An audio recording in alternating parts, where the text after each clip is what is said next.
হতে পারে, আমাদের দেশের মহিলারা মুখ্যমন্ত্রী হতে পারে গো, কিন্তু কোরআন হাদিস সম্পর্কে অভিজ্ঞতা নাই। মা খাদিজাতুল কুবরা একজন নারী ছিল, দুইটা স্বামী পার করে আমার নবীকে বিবাহ করেছিল। বাবা এ সোনা মানিকেরা, ওই মা খাদিজাতুল কুবরা তাওরাত জবর ইনজিল সম্পর্কে বাবা তার অভিজ্ঞতা ছিল, জ্ঞান ছিল। এই তাওরাত জবর ইনজিলে বলা হয়েছিল আখিরি জামানায় একজন নবী আসবে, তার বাবার নাম হবে আব্দুল্লাহ, তার মায়ের নাম হবে আমেনা, তার চলা হবে এই রকম, তার বলা হবে এই রকম, তার আদর্শ এই রকম, তার চুল হবে এই রকম, তার ভুরু হবে এই রকম, তার গলা হবে এই রকম, তার গর্দান হবে এই রকম। এইভাবে ডিটেইলস খবর আগে থেকেই আমার আল্লাহ দুনিয়াবাসীকে জানায়া দিয়েছে। জোরে জোরে বলুন সুবহানাল্লাহ। মা খাদিজাতুল কুবরা রাদিয়াল্লাহু তাআলা আনহা পরের দিন আবার উঠে পড়েছে দেখার লোভে, কি ব্যাপার বিষয়টা দেখি। এবার উঠে দেখছে আমার নবী ওই মেঘের ছায়াতে বাবা শুয়ে আছে, আর দুইটা বিষধর সাপ এসে নবীকে যেন বাতাস করছে। জোরে জোরে বলুন না সুবহানাল্লাহ। বাড়িতে যে সুবহানাল্লাহ বলবি নাকি রে যুবক? এখানে বলো জোরে বলো সুবহানাল্লাহ। যেই মানুষটাকে বাবা সাপে বাতাস করে গো, ওই মানুষটা কি আমাদের মতো মানুষ নাকি ভাই?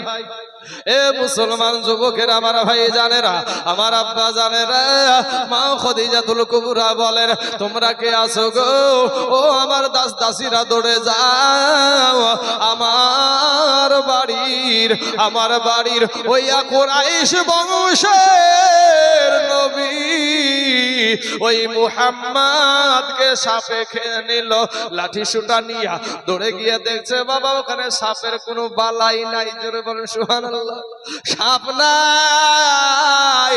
খাদিজাতুল কুবরা রাদিয়াল্লাহু তাআলা আনহাকে বলছেন খাদিজা গো, আপনি জমিদার মানুষ, টাকাওয়ালা মানুষ বলে আমাদেরকে ফালতু ফালতু দৌড়ায়া নিলেন। বলে কেন, কি হয়েছে? বলে ওখানে সাপের কোনো বালা নাই। মুহাম্মদ বলে কোথায় সাপ, কই দেখাও। দেখাইতে পারলাম না, আপনি আমাদেরকে ফালতু দৌড়িয়ে নিলেন। মা খাদিজাতুল কুবরা আর বুঝতে বাকি রইল না, ইনি হলেন আখিরি জামানার নবী। এই নবীকে দিয়ে আমি ছাগল চড়াই? মা খাদিজাতুল কুবরা মিটিং ডেকে দিলেন, বললেন যত যা কিছু আছে আমার স্থাবর অস্থাবর সমস্ত ব্যবসা বাণিজ্যের আমি ম্যানেজার বানায়া দিলাম। জোরে বলেন সুবহানাল্লাহ। আমার নবীকে ম্যানেজার বানায়া দিলেন বাবাজি। আর আমাদের সমাজ যদি ম্যানেজার হইতে পারি, চুরি করতে ব্যস্ত আমরা, চুরি করতে ব্যস্ত বাবাজি। আমার নবীকে যখন ম্যানেজার বানায়া দিলেন, বাড়ির যত লোক ছিল, যত কর্মচারী ছিল, সবাই বলে আমাদেরকে এতদিন ধরে কাজ করছি, আমাদেরকে কোনোদিন উপরে উঠালো না। আর আজকে এই 3 দিনের মাথায় যার বাপ নাই, যার মা নাই, এটা এতিম, সেই এতিমকে ম্যানেজার বানায়া দিল। যা আমরা ধর্মঘাট ডেকে দিলাম, ধর্মঘাট ডাকলো, আর কেউ কাজে আসলো না। এবার আমার নবীকে বলছে মুহাম্মদ কে ধর্মঘাট ডাকলো, কি করলো তা দেখে আমার কোনো দরকার নাই। তবে এই যে একটা সিচুয়েশনে তোমার একটা কাজ হলো, তুমি ব্যবসার জন্য বাইরে চলে যাও। মা খাদিজাতুল কুবরা রাদিয়াল্লাহু তাআলা আনহার বাড়ি থেকে মাল মাথা নিয়ে বাবা মুলকে শাম দেশে 3 মাসের জন্য আমার নবী বাবা ব্যবসায় চলে গেলেন গো।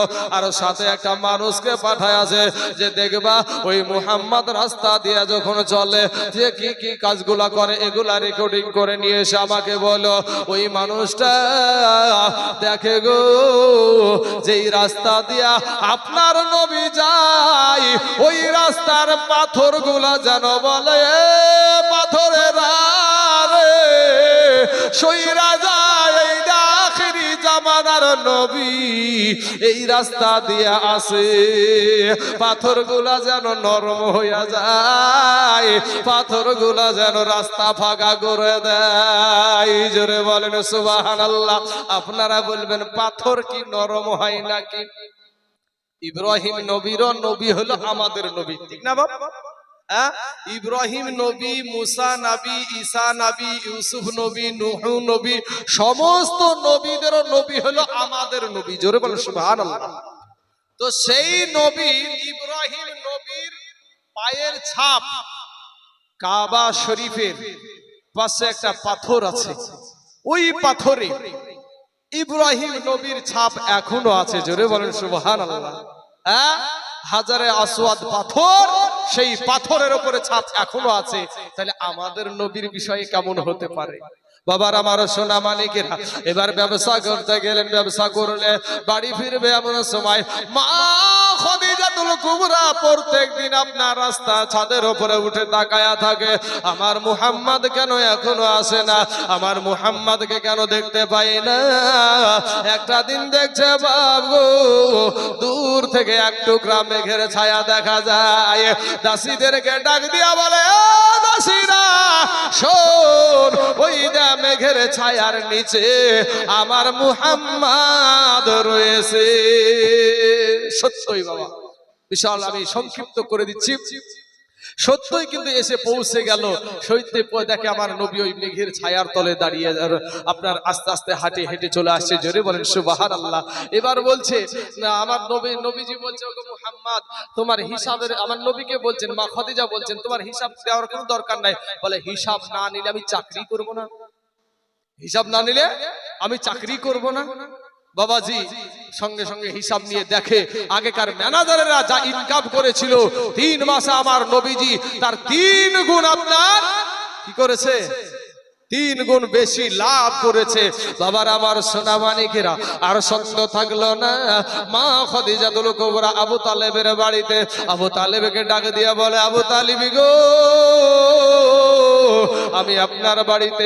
খাদিজাকে দেখে আবু তালিব অবাক, কি ব্যাপার, এত বড় ধনী ব্যক্তি, এত বড় টাকাওয়ালা ব্যক্তি আজ আমার বাড়িতে এসেছে, একটা ভালো চেয়ার নাই, একটা ভালো গাদলা নাই, একটা ভালো তোষক নাই যে তাকে বসতে দেব, আমি কোথায় বসতে দেব? মা খাদিজাতুল কুবরা বলে, আবু তালিব গো জীবনে বড় গাদলা, বহু গাদলাতে আমি বসেছি, বহু চেয়ারে বসেছি, বসার দরকার নাই, একটা আবদার নিয়ে এসেছি, আমি খাদিজা গো তোমার ভাতিজা মুহাম্মদকে আমি বিয়ে করতে চাই। মা খাদিজাতুল কুবরার কথা শুনে আবু তালিব অবাক, আরে সর্বনাশী, এত বড় ধনী ব্যক্তি বিয়ে করতে চাই। মনের ভিতরে বলে, তাই নাকি? তো হ্যাঁ। তখন মা খাদিজাতুল কুবরার 40 বছর বয়স, আর আমার নবীজির বয়স হলো 24 বছর। এই বয়সে বিবাহ বন্ধনে বসবেন। আমার দয়ার নবী বললেন যে, আমি আরো অনেক ঘটনা আছে বাপ, তার মধ্যে আমি একটু মাঝখানে ছেড়ে দিলাম বাবাজি। তো এবার আপনাদেরকে বলি যে এই যে শর্তটা রেখেছিল, এই শর্তটার কথা আপনাদেরকে বলি। বাবারা আমার মা খালা গো একটু শুনে যান মা, আপনারাও মায়ের জাত, সেই মা সেই আপনার খাদিজাতুল কুবরাও ছিল মায়ের জাত, আপনারাও নারী, মা খাদিজাতুল কুবরাও নারী। ওই মা খাদিজাকে নবী আমার বলছেন, খাদিজা গো আমি তোমাকে বিবাহ করতে পারি, কিন্তু 3টা শর্ত আছে। বলে কি শর্ত? একটা শর্ত হলো তোমার যা ধন দৌলত আছে, তোমার যা জমি জায়গা আছে, সব গরিবদের মাঝে বিলায়া দিতে হবে। জোরে বলে সুবহানাল্লাহ। আর দেখে নাবির মাঝে যায়া ভাগ্যবতী হলেন খাদিজা। জোরে বলে সুবহানাল্লাহ। আর দেখে নাবির মাঝে যায়া ভাগ্যবতী হলেন খাদিজা। জীবন যৌবন সফল নাবির পায়, ওরে মালো দৌলত যাহা ছিল চরণে সব সফিয়া দিল। জোরে বলে সুবহানাল্লাহ। ওরে টাকা পয়সা যাহা ছিল চরণে সব শফিয়া দিল, নবীজিকে বানাইলো আপন। আল্লাহর নবী নূরের নবী গো, আপনি আমার জীবনের জীবন। আর দেখে ইয়া হযরত বিল্লাল, প্রেমেতে হইয়া মাতাল, পাইল মাইয়ার জালাত। এই আপা আমাদের হাতে কড়া, পায়ে বেড়ি, আমরা আসামি ফেরওয়ানি, আপনার কোটে নবী এ যাবিন চেয়েছি, রহমাতাল লিল আলামিন, আপনি উম্মতের যাবিন। জোরে বলে সুবহানাল্লাহ। এ রহমাতাল লিল আলামিন, আপনি উম্মতের যাবিন, দয়া করে ঠাই দিও গো আমরাই আল্লাহর নবী নূরের নবী গো, আপনি আমার জীবনের জীবন। ওরে আমাদের মতো নয় অপরাধী, মিজানের পাল্লায় উঠাই যদি, ক্ষমা পাইবার আশা নাই আমার। আছে নাকি বাবা? আমরা যে গুনাহ করেছি রে বা, হাতের দ্বারাই, পায়ের দ্বারাই, চোখের দ্বারাই, মুখের দ্বারাই যত গুনাহ করেছি বা, এই নিয়ে জান্নাতে যাওয়ার আশা করব, জান্নাতের গন্ধটা পাওয়া যাবে না। সুবহানাল্লাহ। তাই কবি বলছেন, ওরে আমাদের মতো নয় অপরাধী, মিজানের পাল্লায় উঠাই যদি, ক্ষমা পাইবার আশা নাই আমার। রহমাতাল লিল আলামিন, আপনি উম্মতের যাবিন, এ দয়া করে পার করিয়েন গো আমরাই আল্লাহর নবী নূরের নবী গো, আপনি আমার জীবনের জীবন।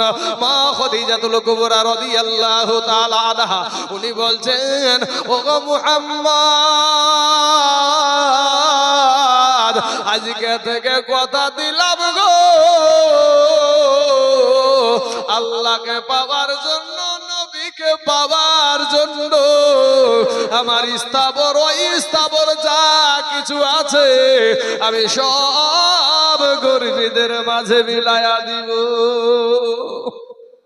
বাপ আজকে বাবা, ও সোনা মানিকের আমার মা খালা গো, আজকে আপনার বিবেককে জিজ্ঞাসা করেন, মাদ্রাসার জন্য, মসজিদের জন্য, গোরস্থানের জন্য, এ বাবাজি ঈদগাহের জন্য যদি কিছু টাকা আপনাদের কাছে চাওয়া হয়, কতজনা কত কথা শোনাই, কত রকমের কথা বলে, কিন্তু বাবা আমার নবীকে পাওয়ার জন্য, আল্লাহকে পাওয়ার জন্য, কবরকে আপনার আলোকিত করার জন্য, ওই মা খাদিজাতুল কুবরা রাদিয়াল্লাহু তাআলা আনহা নিজের যা ধন দৌলত, জমি জায়গা, টাকা পয়সা ছিল বাপ, সব গরিবদের মাঝে বিলায়া দিল।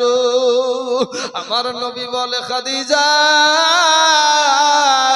আমার দ্বিতীয় শর্ত হলো গো খাদিজা, আমার বাবার এক কাঠা জমি নাই, আমি তোমাকে কুড়া ঘরে থানিয়ে থাকবো, আর আমাকে সঙ্গে তোমাকে ওই কুড়া ঘরের ভিতরে থাকতে হবে। মা খাদিজাতুল কুবরা বললেন, আমি প্রাসাদ চাই না গো, আমি আমার ঘর চাই না, গাদলা চাই না, খাট বিছানা চাই না, আমি ওই মরুভূমির জমিনের বালুতে থাকতে চাই, এরপরও আমি নবী ছাড়তে রাজি না। জোরে জোরে বলুন সুবহানাল্লাহ। বলে খাদিজা, আমার 3 নাম্বার প্রশ্ন,